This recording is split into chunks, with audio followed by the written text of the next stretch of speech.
Hey everyone, this video is going to be covering how to get to the CPU GPU of your MacBook Pro model A2289. After you take off the bottom P5 penelope screws, you will slide it away from the hinges slightly and it will come right off. And then here is the diagram as far as what you need to completely remove the motherboard.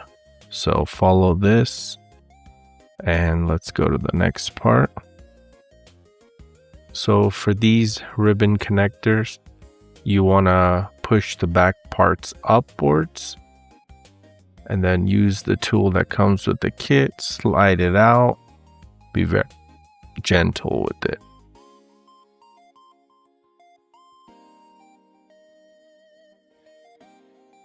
There are other connectors all around as well. Just look around and find all of them and follow the same method. You got these ones here. You got the one for the fan that just pops out. That one pops out.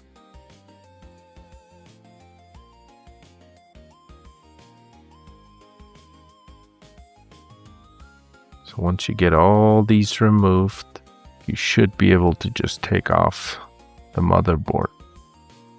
So I use the back plate to put the screws so I don't forget where they each go. And here is a video of everything.